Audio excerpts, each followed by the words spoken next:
Hello there, pilots. I am call sign OSHA, and welcome back to my channel. Today's subject will be on the entire timeline of everything we currently know about the seawings from the Wings of Fire books. So without any more jet lag, let's nosedive right into it. The first seawing animus. From the earliest known point of the Seawing Society, during the age of Darkstalker, we are shown small bits of the seawing tradition, such as the animus testing ceremony, where young seawings at a specific age are brought to the beach island and introduced to command a coconut to float from their talons and return after a short hover. If the coconut follows the command of the dragonet has then officially been instated as an animus dragon for the queen.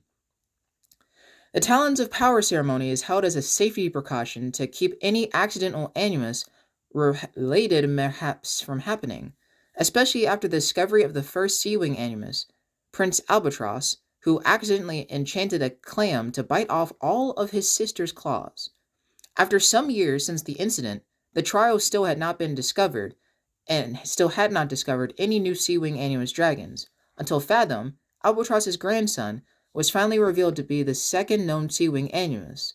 After the discovery of the Fathom newfound powers, Albatross took in his grandson as an apprentice and taught him almost everything he knew, and showed him a secret project that Queen Lagoon, aka Fathom's great aunt, aka Albatross's other older sister, had him working on to soon be known as the Summer Palace.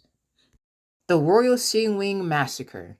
Taking place a couple of years later after Fathom's powers are discovered, Queen Lagoon decided to host a banquet for negotiations with the Skywings about some territory on the edge of the Skywing borders.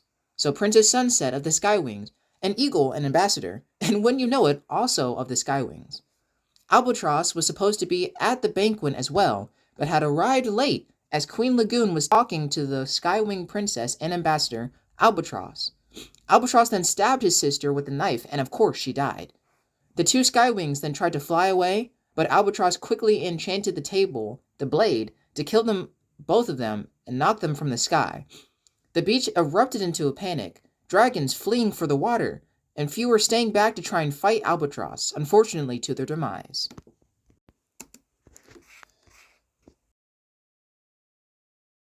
Lagoon, eel, humpback, manta, reef, scallop, splash, Princess Sunset. These are just a few of the dragons killed in the Royal Seawing Massacre. The results of the massacre left many lives different from whence they once were. Princess Pearl became Queen Pearl. Fathom became an outcast for a shared ability of his grandfather.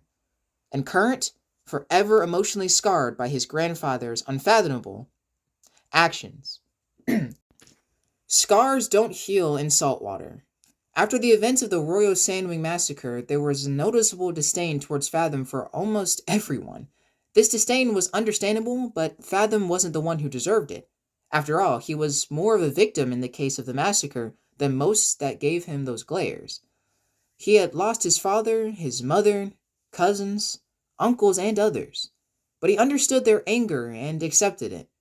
He knew even just being angry at himself at the monster that did that horrible thing wouldn't do anything for him.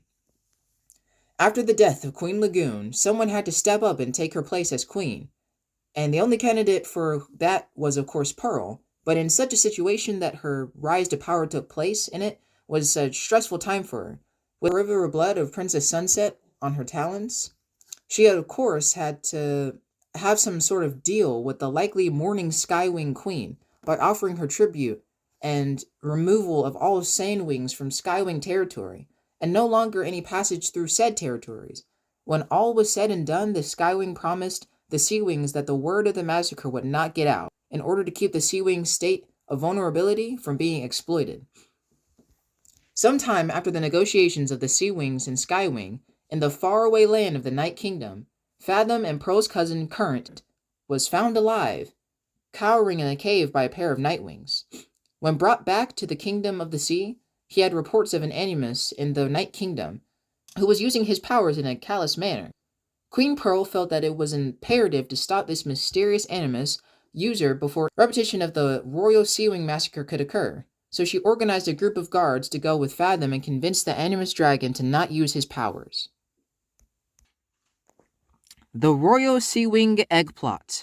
Around 2,000 years after the events of the Darkstalker book, in the Sea Kingdom, the Seawing princess, Orca, was born an animus to Queen Coral and King Gil of the Seawings. Throughout her life, Orca kept her animus powers a secret from everyone else.